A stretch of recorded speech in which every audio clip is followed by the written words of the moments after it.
Selamat pagi teman-teman di seluruh tanah air. Sukses selalu untuk Anda dan jaga kesehatan. Baik, pagi ini saya ingin menyapa teman-teman karena banyak sekali pertanyaan dari follower saya. Pak, ibu saya tidak yakin saya bisa sukses di saham. Keluarga saya tidak mendukung. Istri atau suami saya juga tidak mendukung. Apakah benar, Pak, kita bisa hidup dari saham? Saya mau jawab, apapun profesi Anda bisa hidup dari profesi itu. Tinggal Anda mau hidup jadi benar atau salah. Anda bekerja di kantoran, Anda bisa hidup juga. Tapi Anda bisa hidup benar atau tidak benar. Anda korupsi, Anda jadi tidak benar. Ya. Anda hidup jujur dan bekerja dengan benar, jadi benar. Yang penting Anda mau menabung, menyisihkan sebagian uang itu untuk Anda simpan. Jadi kalau kita dapat 100 tiap bulan, habisnya 150, itu tidak bijak. Harusnya kalau Anda dapat 100, paling tidak Anda habiskan 70 atau 80, sisanya masih Anda bisa simpan. Oke, saya mau cerita sedikit pada saat saya memutuskan untuk ke pasar saham. Sebagai background, saat saya sekolah, saya lulus summa cum laude. Jadi bukan lulus biasa-biasa saja. Jadi secara logika, tidak mungkin saya mau mengalihkan profesi saya dari A ke B hanya mengikuti emosi ataupun mengikuti tren. Tidak. Saya pikirkan baik-baik. Dan alhamdulillah, setelah 20 tahun ini saya bisa menjalankan kehidupan benar-benar dari saham. Apa intinya? Dan ini Anda tidak perlu lakukan eksperimen seperti saya lagi, seperti dulu. Saya dulu melakukan eksperimen, menghabiskan banyak sekali uang untuk uji coba ilmu yang mau saya pakai. Anda tidak perlu. Anda tinggal ikut saja apa yang saya ajarkan pada Anda, open sama dengan lo. Dulu saya sampai habis-habisan. Sampai kandas, nggak ada lagi uang. Sampai akhirnya saya harus jual mobil. Ya, jadi Anda nggak usah mengulangi eksperimen itu. Kuncinya di mana, Pak? Kuncinya sederhana. Saya datangin semua guru-guru saham. Saya lihat kehidupannya. Banyak yang kehidupannya palsu juga. Dan saya lihat, pertama, ini industri capital market. Industri kapitalis. Artinya, bukan kita materialistis. Saya menilai, kalau ini industri kapitalis, harusnya guru saham itu sudah selesai dengan hidupnya. Apa maksudnya sudah selesai dengan hidupnya? Artinya, dia sudah cukup dengan hidupnya. Terlepas ukuran materi, ukuran cukup itu tergantung. Tapi kita bisa melihat ketenangan dari seorang guru saham itu dalam hidupnya. Hidupnya udah selesai, dan dia udah nggak peduli dengan orang lain. Orang mau punya duit banyak, ya dia tetap enjoy, ya dia tetap kasih selamat. Oke, Anda hebat, Anda sukses. Pokoknya udah nggak peduli lagi, udah nggak mau dengar omongan orang lagi. Fokus sayang pada keluarga. Akhirnya saya menemukan satu guru saya. Ya, guru saya sekarang sudah meninggal dunia. Dia ada di Hong Kong. Di situ saya banyak belajar dari dia tentang hidup. Kalau ilmunya, wah jangan tanya. Ilmu menghitung average sampai hari ini, trader saya belum bisa mengalahkan, saya dapat dari dia. Ilmu open sama dengan low, saya dapat dari dia juga. So, jadi sekarang saya turunkan ilmu ini kepada Anda. Karena ini adalah pesan daripada beliau. Saya harus turunkan ilmu ini kepada orang banyak, supaya orang banyak bisa sukses juga, ya. So, jadi intinya di situ. Harus sudah done, sudah nggak ada masalah dengan keuangan. Jadi guru terbaik itu adalah Anda sendiri. Anda nggak usah terpengaruh dengan flexing, dengan wah ini hebat, handphone dibuang di laut, murah banget dan lain-lain. Banyak seperti itu. Anda pikir Anda bisa sukses instan? Tidak. Anda harus lalui prosesnya.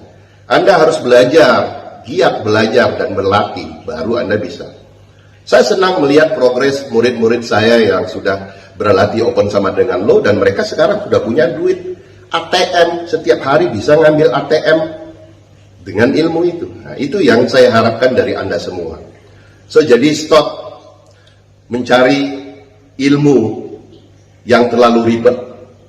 Tarik garis kanan, tarik garis kiri, atas, bawah, ujung-ujungnya Anda menuju garis kemiskinan juga. Ya, so, jadi nggak usah lagi menghabiskan waktu. Ingat, Anda tidak punya waktu banyak di dunia ini. Anda harus cepat sukses, Anda harus cepat bikin duit, dan Anda harus membawa keluarga Anda, menikmati kehidupan Anda, jalan-jalan dengan keluarga Anda kemanapun Anda mau, tanpa ada yang melarang. Oke, itu pesan dari saya. Intinya, saham bisa menjadi andalan Anda untuk menjadi income tambahan atau income utama. Dan yang paling penting, andalkan Tuhan. Ya, sukses selalu untuk Anda, happy cuan konsisten. Selamat pagi teman-teman di seluruh tanah air, sukses selalu untuk Anda, jaga kesehatan. Pagi ini saya ingin membahas tentang disiplin cut loss. Banyak di luaran sana mengajarkan Anda untuk disiplin cut loss. Saya mau kasih tahu, dengan disiplin cut loss, confirm Anda disiplin bangkrut, ya, confirm Anda habis uangnya. Dan pada saat Anda cut loss, nggak ada yang Anda dapat, hanya kepuasan sesaat. Dengan katanya, dengan cut loss disiplin akan mengurangi rugi Anda, tentu benar. Tapi Anda harus ingat, pada saat Anda berdagang saham hari ini, ya, hari ini belum kiamat, masih ada besok, Selasa, Rabu, Kamis, Jumat, masih ada minggu depan lagi, masih ada hari selanjutnya. Oke Pak Fir, apa mekanisme logisnya? Pak Fir kok mengatakan jangan cut loss? Anda dagang saham, kalau cut loss terus, mungkin Anda banyak duit, tidak masalah, uangnya habis. Tapi ingat, sindrom daripada cut loss itu akan merusak mental Anda. Lama-lama Anda akan nggak berani lagi ke pasar, lama-lama Anda punya penyakit, setiap jam 8.45 tangannya gemetar, takut lihat pasar. Akhirnya apa? Semua keputusan Anda salah. Ada juga yang bilang, Pak, kalau babak cut loss, modalnya bisa dipakai untuk beli yang lain. Loh, kalau yang ini aja udah nyangkut, beli yang lain pasti nyangkut lagi. Kenapa? Anda tidak punya ilmunya. Jadi banyak ajaran-ajaran cut loss di luar sana yang notabene ya, yang untungnya hanya beberapa pihak. Anda nggak untung. Secara materi Anda rugi, secara kejiwaan dan emosi apalagi. So, jadi apa alasan saya? Mekanisme logis saya tidak cut loss. Harga saham selalu berulang. Sejarah harga saham selalu berulang. Jadi kalau Anda nyangkut di harga 1.000 perak, Anda lihat saja all time high saham itu berapa. Kalau all time high-nya di 7.000, Anda nggak usah takut. Satu saat all time high-nya pasti ketemu lagi. Kalau all time high-nya ketemu lagi, kalau ketemu di 7.000 nggak kuat naik, technical analis mengatakan itu double top, kemungkinan turun. Tapi kalau dia kena di 7.000 all time high yang lalu, kemudian break 7.000-nya, maka itu dia akan membentuk new all time high. So, jadi dari all time high dan all time low yang Anda lihat, Anda nggak usah buru-buru cut loss. Buat apa cut loss? Nah, cara saya yang saya ajarkan kemarin di coaching dan mentoring sangat jelas. Kalau di RDNA Anda untung 10 juta, di RDNB Anda juga punya floating loss 10 juta. Nah, caranya begini. Anda kontra. Yang untung 10 juta, Anda kontra dengan yang floating loss 10 juta juga, Anda cut satu persatu. Hari ini, minggu ini mungkin 2 juta dulu. So, jadi yang RDNA Anda masih cuan 8 juta. Minggu depan lagi, yang RDNA cuannya cuma 5 juta. Anda cut lagi yang floating loss 10 juta kemarin, 2 juta lagi. Sekarang Anda floating loss-nya tinggal 6 juta rupiah.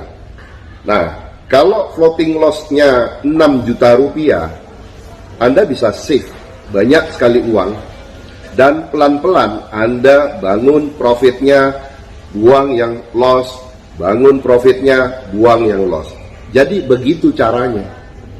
Bukan floating loss langsung dihajar, floating loss langsung dihajar. Jangan seperti itu. Kalau Anda lakukan transaksi seperti itu, confirm uang Anda habis cepat. Dan kalau ada yang ngajarin cut loss seperti itu, kenapa begitu enteng ngajarin stop loss, trailing stop? Ya karena bukan uang dia, makanya enak suruh cut loss. Kalau saya tidak mau, saya pernah nyangkut 7 tahun dan saya buktikan saya saham itu reversal dan akhirnya bisa untung 300%. So, pelajaran bagi Anda, jangan cut loss. Pindahkan saham Anda yang floating loss ke RDN yang lain. Pasti kembali. Ya, nggak usah takut. Kalau bilang, Pak, makin dalam, nggak apa-apa. Simpan aja. Yang penting Bapak yakin all time high-nya ada. Dan Bapak yakin setiap hari Bapak untung, setiap minggu Bapak untung, setiap bulan Bapak untung. Tinggal dikontra saja. Untung sama rugi tinggal dikontra, tinggal diatur. Lama-lama Anda bisa net sell. Ya, so jadi rasanya baru kali ini saya mengajarkan di Indonesia untuk jangan cut loss. Karena kalau Anda sering cut loss, uang Anda akan habis. Ya, sukses selalu untuk Anda, happy cuan. Selamat pagi teman-teman, sehat selalu untuk kita dan salam sukses. Teman-teman, akhir-akhir ini kita banyak sekali membaca berita tentang resesi. Dan berita-berita itu menurut saya membuat mental Anda down semua. Membuat mental semua orang down. Dan pastinya Anda akan terpengaruh dengan berita-berita resesi. Tapi saya mau kasih tahu, berita-berita itu banyak sifatnya propaganda psikologis. Bukan berarti kita mengabaikan. Tidak. Dari 1908, dunia sudah mengalami resesi berkali-kali. Dan akhirnya kembali pullback. Akhirnya kembali recovery. So, jadi resesi bukan hal yang baru. Resesi dibuat. Loh, kok dibuat, Pak? Oh, dibuat. Dibuat oleh yang menguasai perekonomian dunia ini. Sekarang kita coba dari awal. Siklus economic downturn selalu terjadi setiap 10 tahun sekali. Setiap 10 tahun sekali selalu ada siklus yang mengarah katanya resesi, tapi dengan berbagai macam metodologi dan berbagai macam modus. Mulai dari subprime mortgage, mulai dari perang dagang, sampai kemarin COVID, dan sekarang muncul lagi resesi yang mengancam dunia. Bahkan Amerika sudah mulai terasa resesi. Oke, kawan-kawan, kita bongkar mindset. Kenapa terjadi resesi? Amerika punya kewenangan, punya kemampuan mencetak uang setiap saat. Pada saat mereka mencetak uang setiap saat, ujung-ujungnya yang terjadi adalah inflasi. Tapi Anda tidak ingat bahwa mereka punya cadangan emas yang cukup banyak. Loh, Sela, cadangan emas Amerika 1 juta, contoh. Kalau cadangan emasnya 1 juta, dia bisa leverage cadangan emas itu dalam bentuk kertas ataupun dalam bentuk derivatif, bisa sampai 100 kali sampai 1000 kali. Itulah underlying dari uang yang dicetak. Jadi setiap mereka cetak, mereka pakai underlying emas. Kenapa? Karena emas adalah alat tukar absolut dari zaman dulu sampai sekarang. Makanya kenapa mereka giat mengumpulkan emas fisik. Dari Indonesia banyak mereka mengumpul dari negara-negara lain Afrika, mereka juga mengumpul fisik-fisik emas secara disiplin untuk menjadikan ini adalah portfolio mereka dan menjadikan ini sebagai underlying dari uang yang mereka cetak setiap saat. Nah, pada saat urusan dalam negeri mereka selesai, mereka tentu kelebihan uang, cash. Uang ini harus jadi uang. Bagaimana caranya? Harus ngutangin. Mereka akan ngutangin lagi ke negara-negara yang mengalami resesi yang paling awal kemarin, Sri Lanka, resesi, terus nanti negara-negara lain menyusul, itu harus dipinjamkan. Ya, jadi mereka pinjamkan itu semua ke negara-negara supaya distribusinya bukan hanya di dalam negeri, karena di dalam negeri sudah selesai urusan mereka. Membuat uang itu masuk dalam sistem dengan underlying-nya emas, kemudian uang itu sudah ready untuk distribusikan untuk menjadikan pinjaman jangka pendek dan jangka panjang, sehingga uang itu akan berada dalam sistem perekonomian dunia. Nah, jadi ini bagian daripada rencana mereka untuk ekonomi dunia yang biasa kita sebut economic downturn.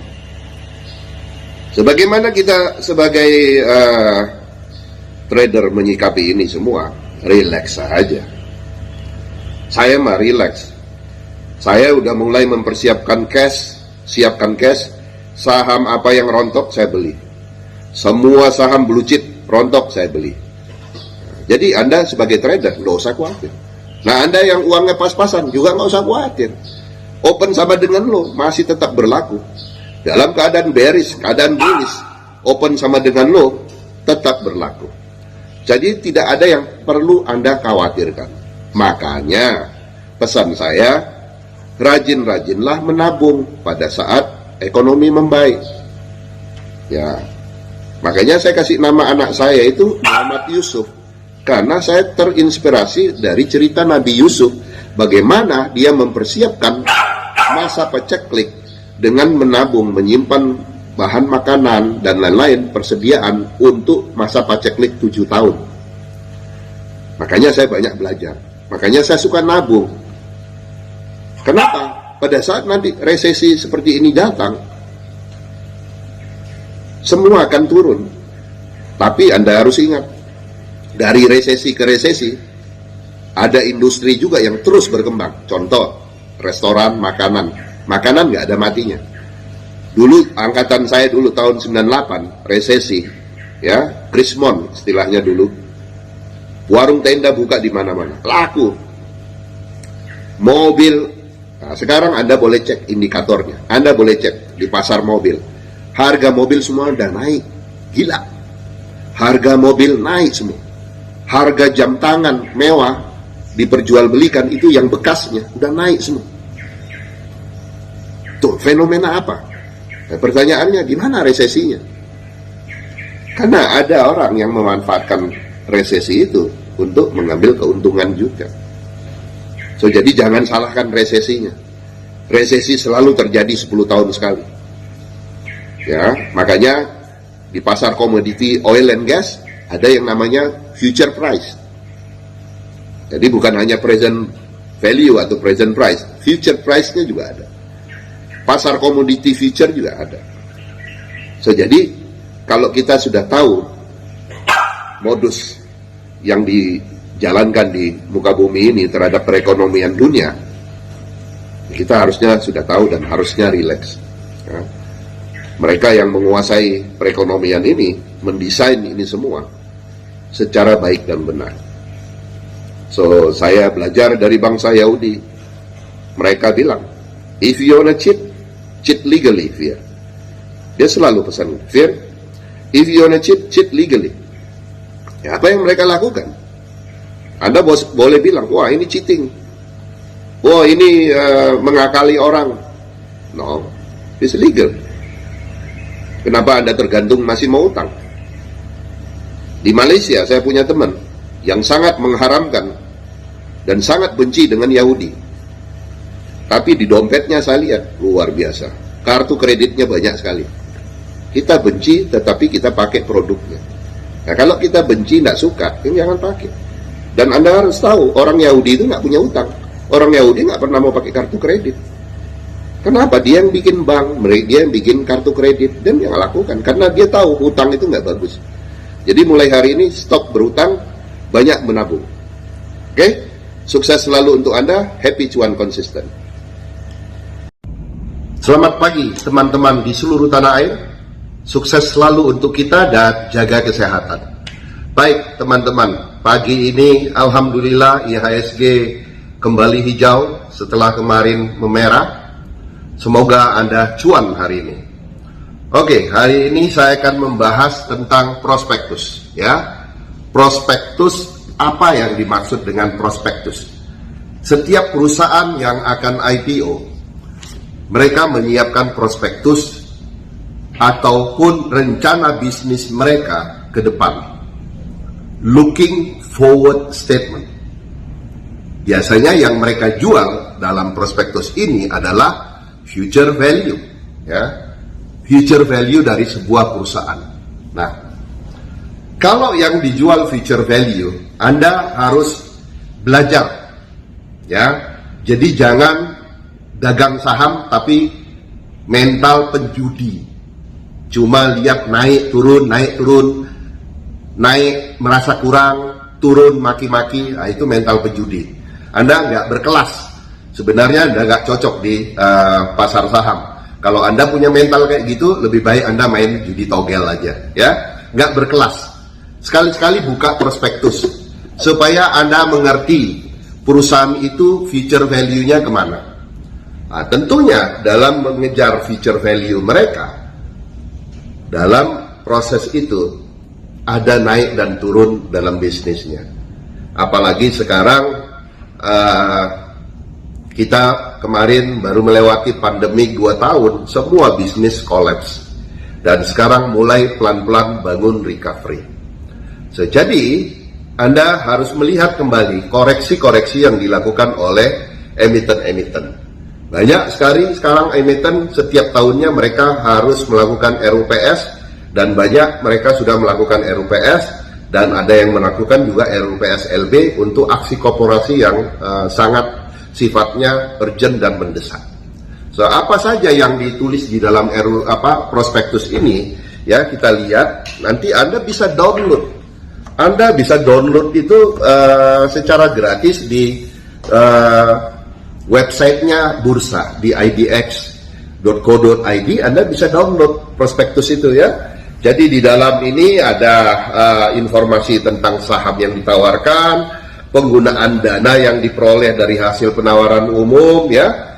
Terus kemudian laporan-laporan keuangan, kemudian faktor-faktor resiko, semua sudah ada di sini. So, jadi sebenarnya pada saat Anda membeli saham, Anda sudah tahu, sudah mengerti, seharusnya sudah mengerti. Tapi banyak yang nggak ngerti. Mereka nggak pernah baca ataupun mungkin nggak bisa baca, jadi asal beli saja. Nah, dalam di sini udah ada mulai dari kebijakan dividen, terus kemudian semua lengkap di sini, dan isinya cukup tebal, ya. Bisa sampai ratusan sampai 300 lembar, ya, sampai 300 lembar untuk prospektus ini. Dan dalam prospektus ini, contoh sebuah perusahaan sekarang memiliki 20 restoran. Sekarang dia mau bikin 200 restoran, makanya dia IPO. Dengan IPO, dia mendapatkan pendanaan murah untuk membangun 200 restoran dalam waktu 5 tahun ke depan. So, jadi ini yang dijual untuk perusahaan public listed company. So, jadi kalau perusahaan itu sekarang sedang merugi, juga nggak masalah, karena perusahaan kan hanya ada untung, ada rugi. Pada saat perusahaan itu rugi, ya kondisinya bisa dijelaskan dalam setiap RUPS. Biasanya mereka menjelaskan kenapa perusahaan dalam keadaan merugi. So, jadi pagi ini saya minta Anda mulai belajar sedikit-sedikit, nggak usah banyak, sedikit-sedikit mulai belajar mengerti isi daripada prospektus. Ya, prospektus ini harus Anda mengerti dan Anda harus mulai baca satu persatu apa tujuan perusahaan itu. Sehingga pada saat Anda nyangkut, Anda nggak panik. Oh, nggak apa-apa, saya tahu perusahaannya akan ke sana. Nah, itulah yang membedakan Anda investor cerdas atau Anda penjudi di pasar saham.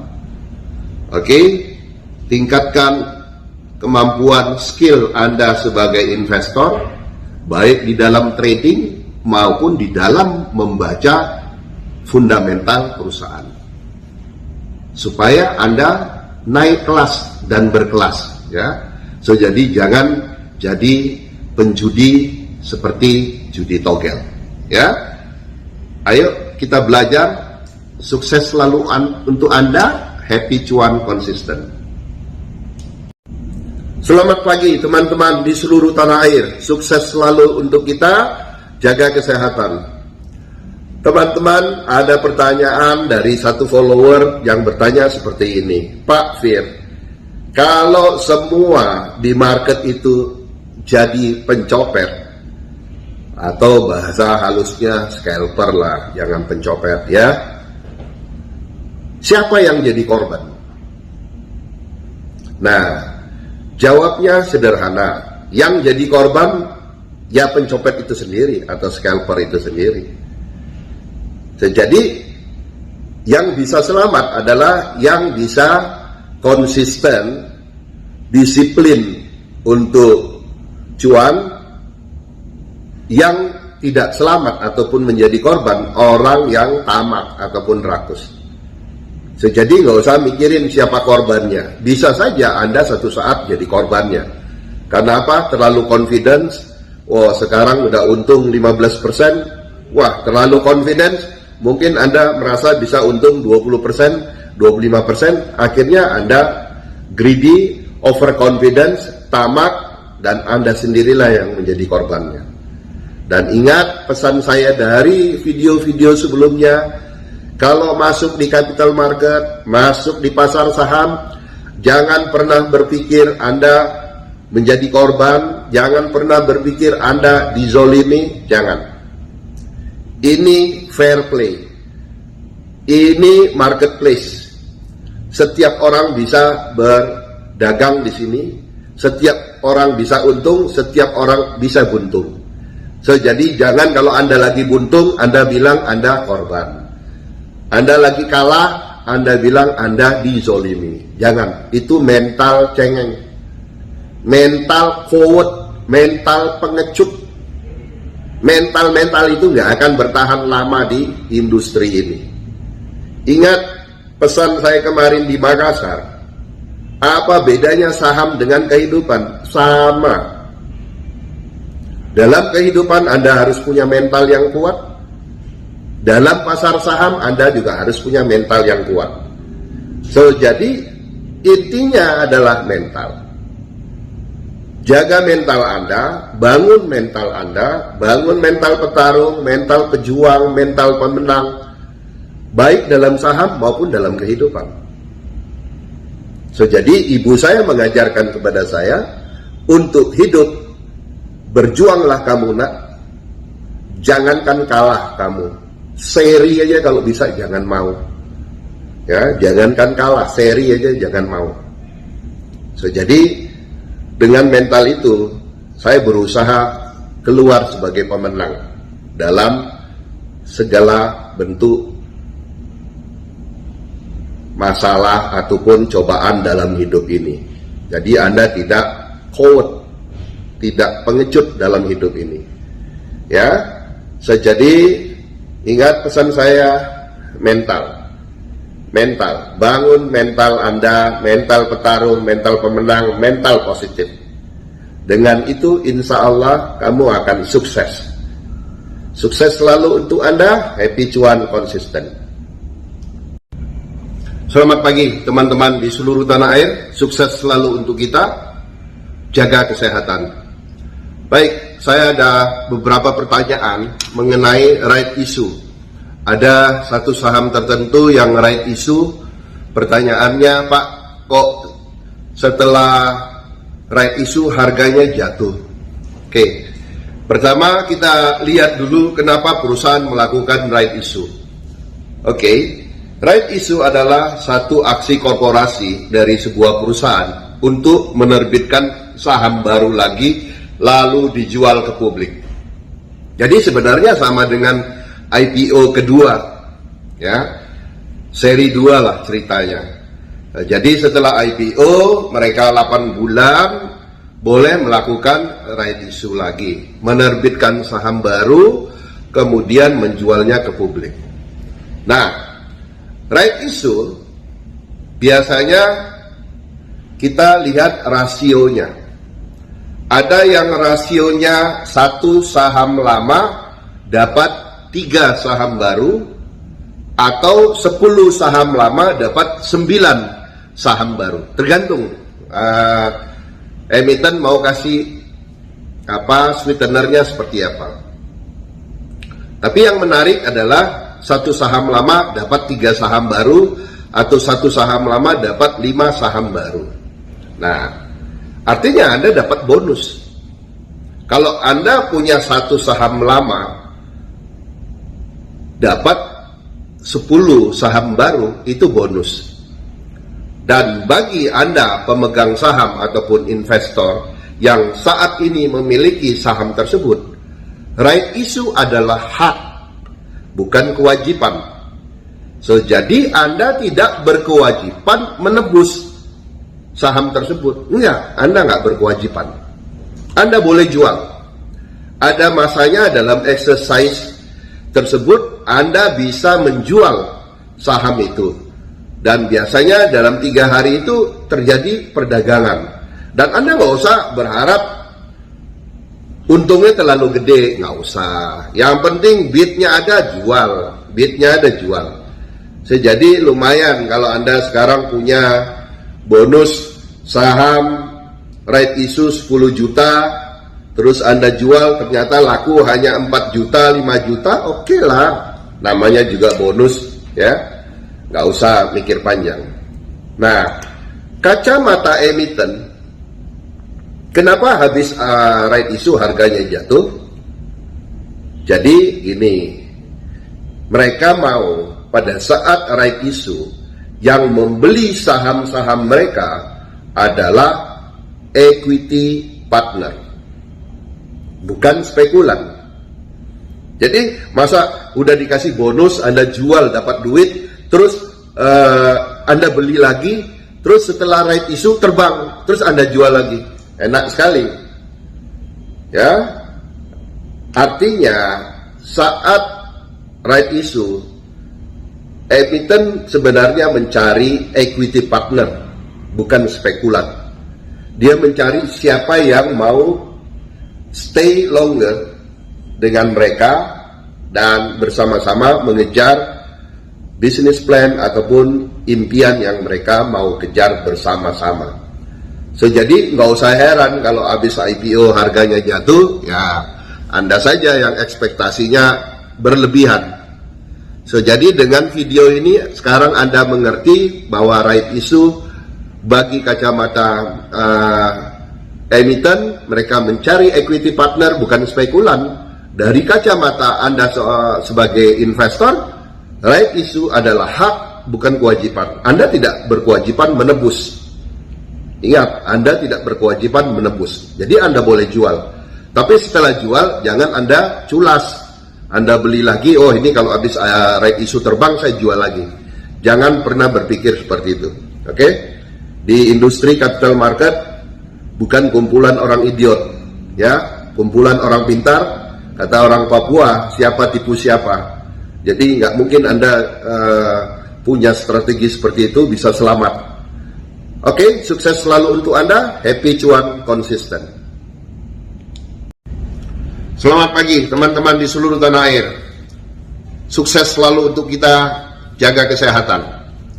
Kemarin ada satu pertanyaan follower, Pak Fir, saya punya investment period, atau saya biasa menyebutnya horizon investment period 3-5 tahun, Pak.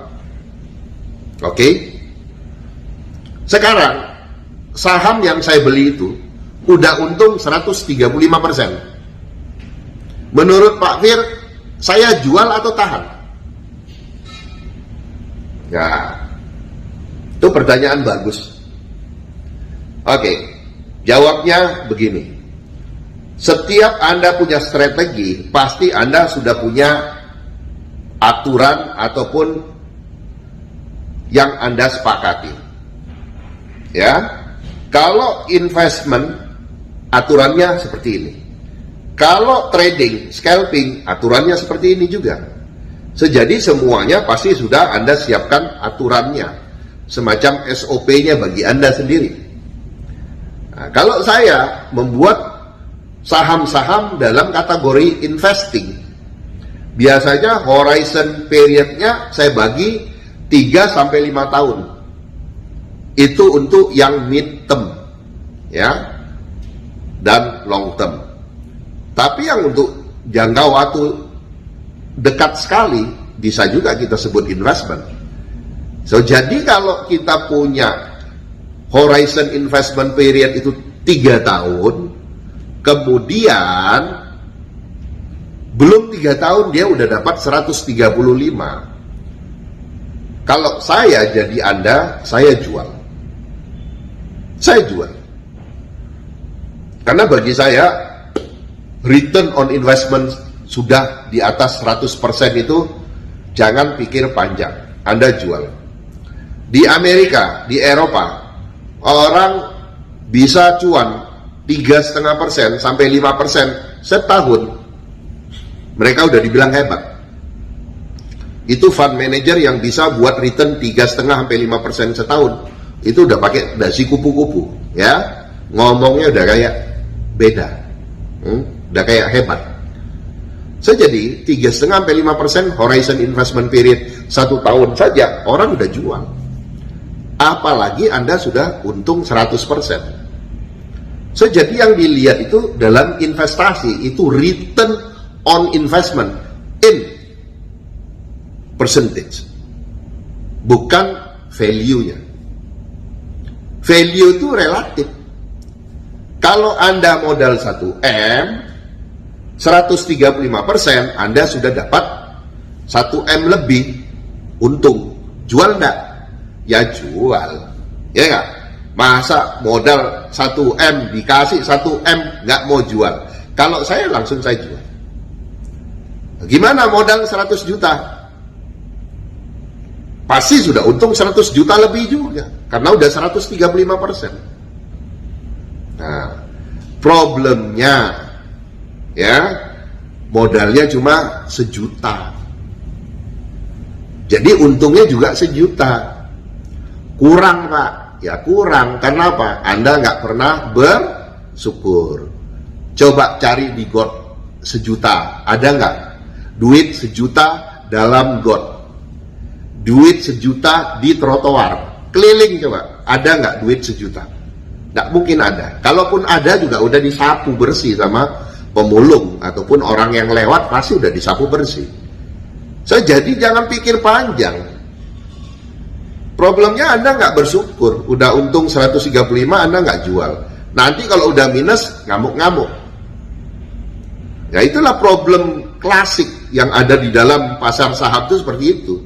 Dari saya dulu 20 tahun lalu, problemnya sama. Makanya saya menyebut itu kebodohan-kebodohan permanen. Kebodohan saya itu dulu. Tapi saya udah tinggalkan. Saya udah untung kayak gitu, udah nggak mikir. 135% saya udah nggak mikir panjang. Ya, waktu COVID Antam drop dari 3.500 sampai ke 300 perak. Loh, saya nggak pikir panjang. Pada saat di 1.750 saya udah jual. Ada berapa RDN saya udah jual satu persatu. Dari 300 di 600 saya udah jual. RDN lain di 900 saya udah jual. Sampai terakhir saya jual di 1750. Apakah saya menyesal dia naik ke 3.000? Enggak. Nah, udah, itu rezeki saya. Saya terima rezeki yang diberikan oleh Allah. Jangan kita terlalu banyak menuntut. Oke, itu saja pesan saya. Cuan 100% pasti bungkus. Jangan pikir panjang. 1% yang saya ajarkan pada Anda adalah mental petarung dan mental pemenang. Jadi kalau Anda sudah ada di dalam hati Anda punya mental petarung dan mental pemenang 1%, Anda bisa menghargai 100% itu seperti apa. Sehingga Anda nggak pikir panjang untuk jual. Oke? Sukses selalu untuk Anda. Happy cuan konsisten. Selamat pagi teman-teman di seluruh tanah air. Sukses selalu untuk kita. Jaga kesehatan. Baik teman-teman, pagi ini saya mau sharing kepada Anda tentang bagaimana sih mengoperasikan open sama dengan low biar Anda tidak ketinggalan. Oke? Pertama, apapun bisnis Anda perlu alat. Jadi saran saya, Anda harus punya HP khusus untuk trading. Jangan HP dicampur dengan kegiatan sehari-hari. Akhirnya apa? Banyak foto, banyak video, banyak hal-hal yang membuat handphone Anda memorinya makin lemah dan akhirnya jadi lemot. Jadi harus punya HP dedikasi. Nggak perlu yang mahal. Saya mau kasih tahu, HP yang bagus untuk trading itu adalah HP Cina, bukan merek-merek mahal, bukan. Kenapa HP Cina? Karena HP Cina itu dibuat di sana khusus untuk orang judi online. Jadi speednya, kecepatannya memang udah dirancang untuk ke sana. Jadi pertama alat. Terus kemudian setelah itu Anda harus download. Kalau Anda masuk di beberapa sekuritas seperti RDK Elite, mereka udah punya open sama dengan low. Tetapi yang belum, Anda harus punya data saham Indonesia. Data saham Indonesia itu dulu gratis. Tapi sekarang Anda harus berbayar langganan 90 ribuan sebulan. Tapi bagi saya itu juga murah lah, ya. Karena masa Anda modal dengkul sih mau gratisan, ya. Jadi nggak apa-apa Anda pakai. Toh Anda juga selama ini sebelumnya bayar langganan VIP berbayar itu juga ruginya sampai jutaan kan. Jadi kalau 90 ribu oke lah, ya. So Anda setelah punya HP tadi, Anda download, terus Anda pakai rumus yang saya buat. Jangan buat rumus sendiri lagi. Banyak beberapa dari kita yang terlalu kreatif buat rumus sendiri lagi. Jangan pakai rumus yang saya kasih. Terus hati-hati juga download rumus. Jangan download rumus yang dari selain dari saya. Karena ada yang juga suka rubah-rubah. Akhirnya fungsinya jadi nggak benar. Oke, sekarang Anda udah punya HP khusus untuk trading. Anda udah punya aplikasinya. Nah, sekarang setiap pagi jam 8.45 Anda udah siap, Anda coba semua internet connection Anda sudah bagus semua. Untuk awalnya berlatih sebaiknya berdua. Kenapa? Satu yang teriak, satu yang order beli. Satu yang teriak, satu yang order beli. Jadi kalau di acara coaching mentoring itu saya yang teriak, beli saham A, B, C, beli saham D, E, F. Jadi yang satu teriak, satu order beli. Karena Anda belum terlatih. Nanti kalau mata, otak, jarinya udah terlatih akan cepat. Jadi begitu market buka jam 9 teng, jangan dipencet dulu. Karena itu pasti error. Kasih dulu sebentar, teng lewat sekian detik, baru Anda pencet. Begitu keluar langsung beli, hakar. Jadi jangan antri. Ya, jadi begitu keluar teng, saham ABC langsung beli. Nah, kalau Anda mau berlatih, pakai akun virtual aja dulu. 1 lot, 10 lot, 100 lot, langsung aja hakar. Dan kalau Anda sudah beli 4, 5, langsung beli. Yang keluar Anda beli, yang keluar Anda beli. Jadi win rate dari open sama dengan low itu kalau Anda beli 6, 5 biasanya menang, 1 kalah. Biasanya 6, 4 menang, kalah 2. Bahkan Aisyah dan Dika itu yang di Bogor, gila. Satu hari mereka bisa 23 kali masuk, ya. 23 kali masuk, 15 mereka menang, ya, dan 8 mereka kalah.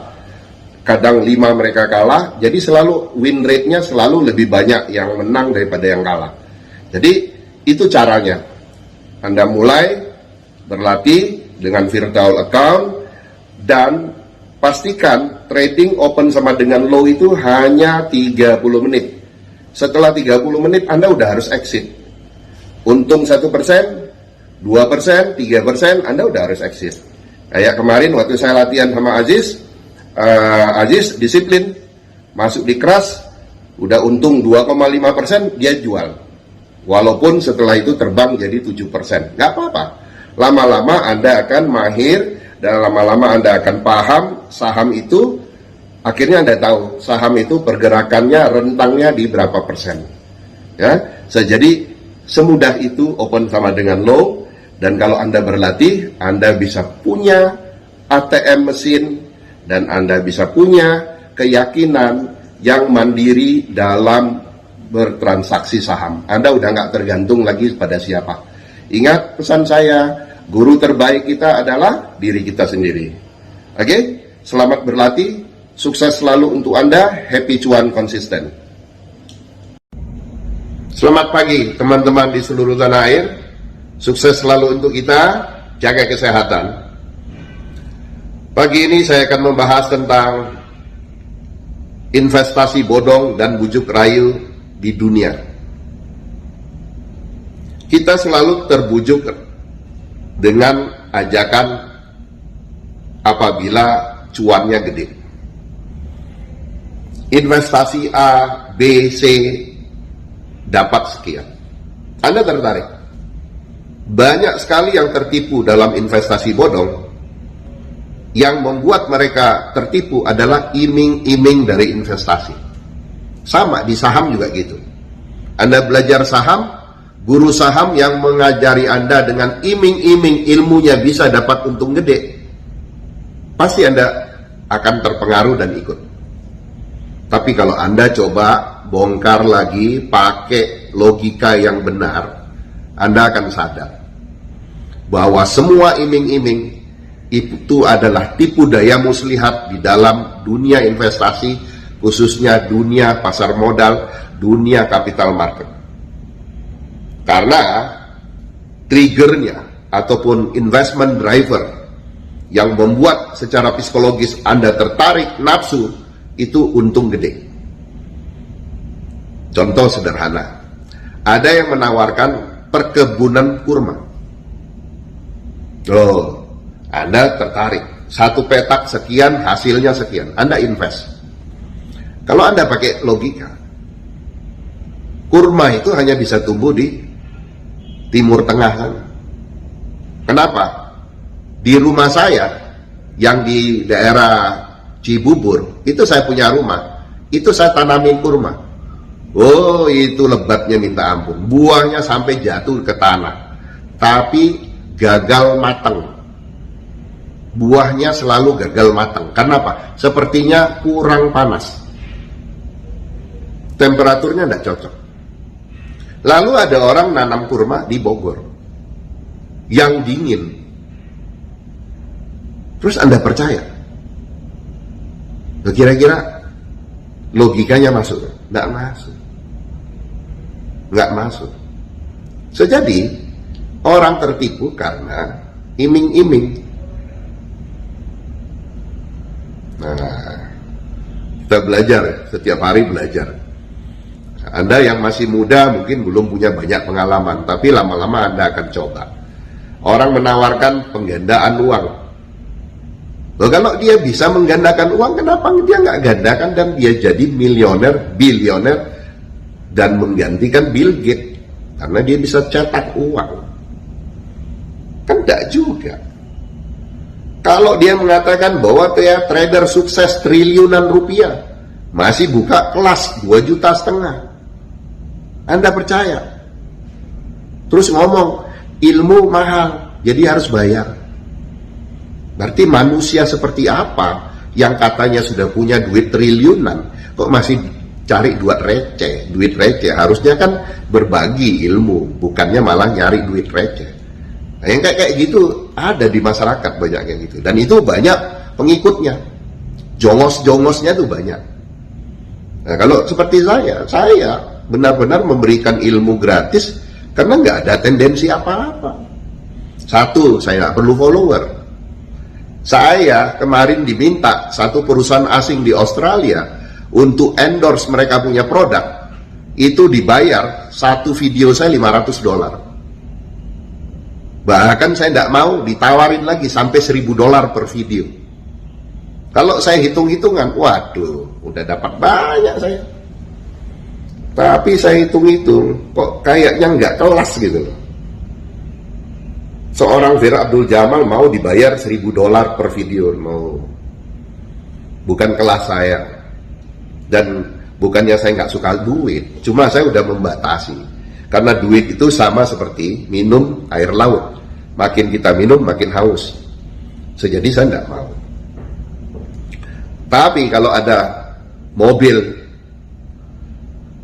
produk makanan, apa saja, minta Pak Fir, saya mau Pak Fir endorse, bayar $1.000, $5.000, $10.000, saya mau. Kenapa? Nggak ada hubungannya dengan saham, ya, nggak ada hubungannya dengan apa yang saya ajarkan. Ya boleh-boleh saja, sah-sah saja, ya kan? Seperti nanti pada saat nanti event adu panco ini sukses, siapa yang mendapat manfaat? Juara-juara panco itu bisa jadi bintang iklan produk-produk kesehatan, ya kan? Manfaat bagi mereka. Jadi pakai logika Anda di dunia ini, jangan bodoh, jangan kebanyakan nongkrong dengan orang-orang bodoh, karena Anda akan jadi bodoh juga. Itu kunci Anda hidup sukses. Mulai hari ini lihat, begitu lihat teman Anda bodoh, pergi. Bahkan teman saya satu pernah komplain, datang ke saya, Fir, lu sekarang sombong ya, lu nggak ingat ya zaman dulu kita susah makan ketoprak di bawah pohon berdua, nggak ingat? Oh ingat. Siapa yang nggak ingat? Saya selalu mengingat masa lalu saya, masa perjuangan saya. Cuma setelah kita pisah, kita lihat kamu kemana, saya kemana, ya kan? Sejadi you datang lagi itu saya males, ogah-ogahan. Kenapa? Saya takut kamu bikin sial. Karena dulu itu saya nggak maju itu karena tiap hari sama kamu. Makanya saya takut kamu itu bikin sial saya. Ya, kita makan jam 12, jam 11 kamu udah yuk jalan. Market masih buka, udah makan siang. Jadi pandai-pandailah Anda memilih teman, pandai-pandailah Anda masuk dalam satu komunitas. Ingat, jangan bergaul sembarangan. Jadi picky person nggak apa-apa, Anda pilih-pilih teman. Jangan berteman sama orang negatif. Itu kuncinya. Sukses selalu untuk Anda. Happy cuan konsisten. Selamat pagi teman-teman di seluruh tanah air. Sukses selalu untuk kita. Jaga kesehatan. Baik, pagi ini kita ngomong tentang hal-hal yang rileks aja dalam kehidupan kita. Seringkali kita ini dalam melihat suatu permasalahan, dalam suatu topik apapun bahasannya, kita akan melihat dari kacamata yang berbeda-beda. Itu sah, itu wajar aja, tidak ada masalah. Tetapi ujung dari suatu perdebatan, ujung dari suatu diskusi, itu harus ada konklusi, benar nggak? Nah, konklusi itu harus didapat dari helikopter view. Jadi cara pandangnya harus menggunakan helikopter view, bukan cara pandang Anda sendiri. Cara pandang dia, kamu, siapapun, dan mereka mempertahankan cara pandang itu. Itu enggak benar. Artinya kalau saya pribadi, saya nggak pernah mau berdebat ataupun berdiskusi dengan orang-orang seperti itu. Kenapa? Bagi saya capek. Itu sama seperti debat kusir, dan kita berdebat sama orang bodoh juga. Lama-lama kita ikut bodoh. Contoh, ada satu ajaran, ada satu pemahaman, terus Anda bilang hati-hati, itu sesat. Nah, kalau kita dalam satu perjalanan bersama-sama, saya umpamanya dari Jakarta, Anda juga dari Jakarta, terus kita menuju Cirebon. Nah, masing-masing punya jalan sendiri-sendiri dan banyak jalan menuju Cirebon. Anda mau lewat jalan biasa, mau lewat jalan tol, mau pakai helikopter, mau pakai apa saja bisa.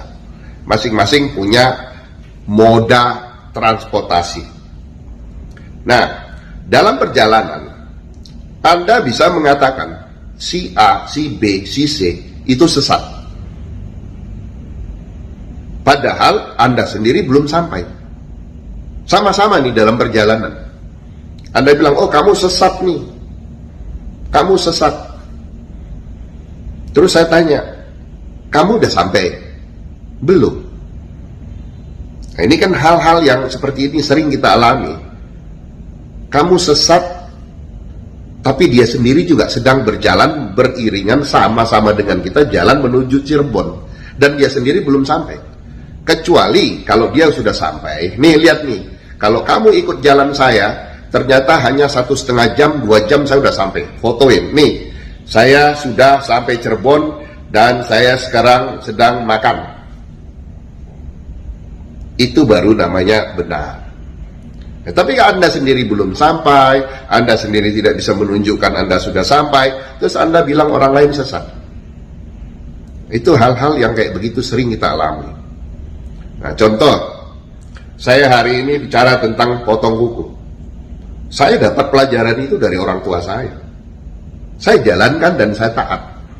Alhamdulillah, saya tidak pernah berpergian hari Selasa, hari Sabtu, saya tidak pernah berpergian. Saya tidak pernah potong kuku sembarang waktu. Saya lakukan. Saya nggak ngerti. Orang tua dulu pokoknya saya taat.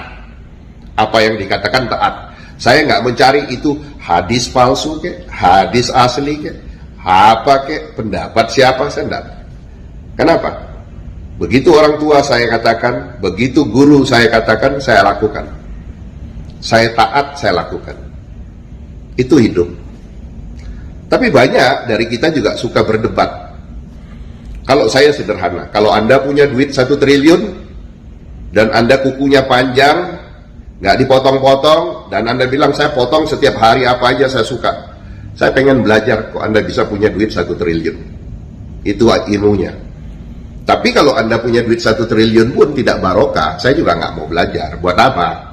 Ya, makanya banyak sekali saya mendapat pertanyaan dari konglomerat-konglomerat. Dia bilang, Fir, saya heran ya kamu. Saya kenal satu konglomerat dari tahun 2007. Dan sampai hari ini baru saya mau berteman sama dia ataupun berbisnis sama dia. Dia bertanya, saya tahu you punya network cukup luas. Tapi kenapa you memilih saya? Saya memilih orang, apalagi orang yang banyak duit, sangat banyak duit. Itu saya harus ada chemistry. Jadi kalau nggak ada chemistry, saya nggak mau. Biar you banyak duit, biar you kaya raya, tapi setiap malam you mabok, setiap malam you minum, saya nggak mau berteman. Karena saya yakin berteman itu, kalau saya berteman sama yang jelek, saya jadi ikut ke bawah, pasti ikut-ikutan. Jadi saya tidak mau. So, jadi saya mengajarkan pada Anda, kalau yang ngomong baru 11 tahun, 15 tahun, 17 tahun umurnya, boleh kamu berdebat. Saya ngomong ini berdasarkan pengalaman hidup saya.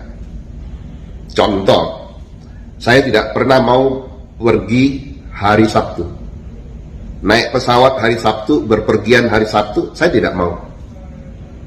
Dalam kepercayaan budaya bangsa Yahudi, itu hari Sabat, mereka tidak lakukan apapun.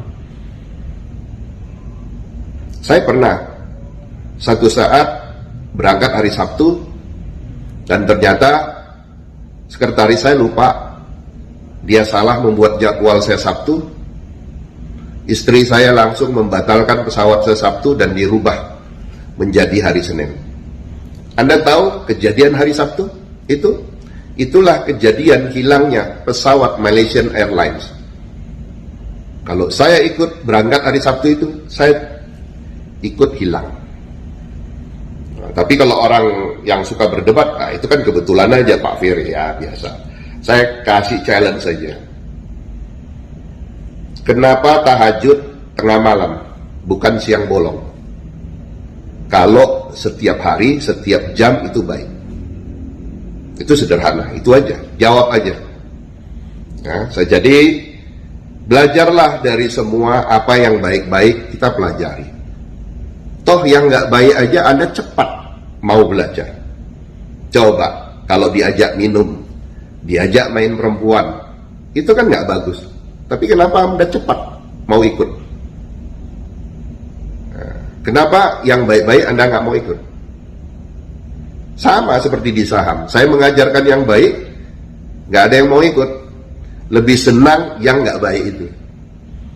Ajarin yang nggak baik, Anda ikut. Ya, itulah pilihan hidup. Makanya untuk sukses 90% yang diperlukan oleh manusia untuk sukses adalah people skill, bukan intelektual. Belum tentu Anda lulus cum laude Anda bisa sukses. Tetapi orang yang punya people skill, pandai bergaul, pandai belajar, mau belajar, dia akan sukses. Ingat, jangan buang-buang waktu Anda untuk uji coba terhadap kehidupan ini. Oke, sukses selalu untuk Anda. Happy cuan konsisten. Selamat pagi teman-teman di seluruh tanah air. Sukses selalu untuk kita dan jaga kesehatan. Pagi ini saya ingin membahas saham gocap. Banyak persepsi dan pandangan yang berbeda tentang saham gocap. Tapi dari berdasarkan pengalaman saya 20 tahun menghadapi saham gocap, tentunya saya lebih tahu. Karena satu, saya sudah 20 tahun di capital market dan saya berhubungan dengan banyak emiten yang melantai di Bursa Efek Indonesia. So banyak sekali alasan dibalik saham gocap. Number one, ada saham gocap yang terjadi karena teknik dan taktik dagang. Mereka habis jualan di 500, mereka habis jualan di 1000, tentunya mereka umpamanya udah dapat duit 500 miliar, mereka mau pungut balik sahamnya, tentu mungut balik cari harga murah. Hanya orang gila yang mungut balik mau di harga atas. Ya, jadi nggak ada itu habis jual di 500, habis jual di 1000, terus pungut di 1500 atau pungut di 600 atau 700, nggak ada. Itu nggak ada orang dagang gitu. Kalau dagang gitu boleh dipastikan coba bawa ke rumah sakit, mungkin agak sakit sedikit. Tapi dagang normal, kalau habis jual tinggi pungut balik ya di rendah. Nah, ada juga yang saham 50 itu tidak ada komitmen dari emitennya. Ya, jadi dia sudah jualan semua, dia bersembunyi di balik undang-undang pasar modal bahwa semua saham yang sudah beredar di pasar adalah sudah menjadi domain publik. Jadi mereka secara hukum sah-sah saja, nggak punya kewajiban untuk memungut saham gocap itu. Ya, jadi Anda jangan salah. Mereka secara hukum udah dilindungi kok, karena saham 30% yang menjadi kepemilikan publik itu udah dijual. Apalagi kepemilikan publiknya dimiliki oleh retail investor. Nah, sulit menyatukan jutaan retail investor untuk ayo kita pungut balik sahamnya. Nggak mungkin kan, kecuali 30% itu dimiliki oleh blok trader. Nah, kalau blok trader yang memiliki, bagus, dengan adanya undang-undang liquidity provider yang sudah diterbitkan kemarin dan sudah disetujui, insya Allah itu bisa menjadi katalis ataupun trigger saham itu dikumpul balik dengan blok trader tersebut. So, jadi saham gocap ada dua tadi, karena memang bagian dari teknik dan taktik dagang. Kemudian yang kedua, tidak adanya komitmen daripada emiten. Tapi ya tidak bisa disalahkan. So, jadi Anda tinggal lihat perusahaan yang dengan fundamental bagus, pasti akan ada yang mau membeli saham Gocap, ataupun mereka melihat, wah murah nih, mereka pasti mau rame-rame beli. Nah, jadi banyak dari kita takut melihat saham Gocap. Ada saham Gocap kemarin dihina-hina. Hati-hati, udah mau bangkrut, udah ini, dihina, hina-dina. Begitu dia bergerak ke 100, hati-hati bro, ini jebakan Batman. Nah, nggak dibeli. 150 nggak dibeli, 250 nggak beli, 250 ke atas menuju 300 disikat rame-rame, langsung diguyur habis. Udah diguyur, maki-maki. Nah, itulah kebodohan permanen itu. Jadi jangan bodoh ya. Jadi saya akan kasih tahu di video selanjutnya bagaimana trading saham Gocap. Saya kasih tips dan triknya supaya Anda bisa trading di saham Gocap tetapi nggak nyangkut. Caranya gimana? Oke? Sukses selalu untuk Anda, happy cuan konsisten.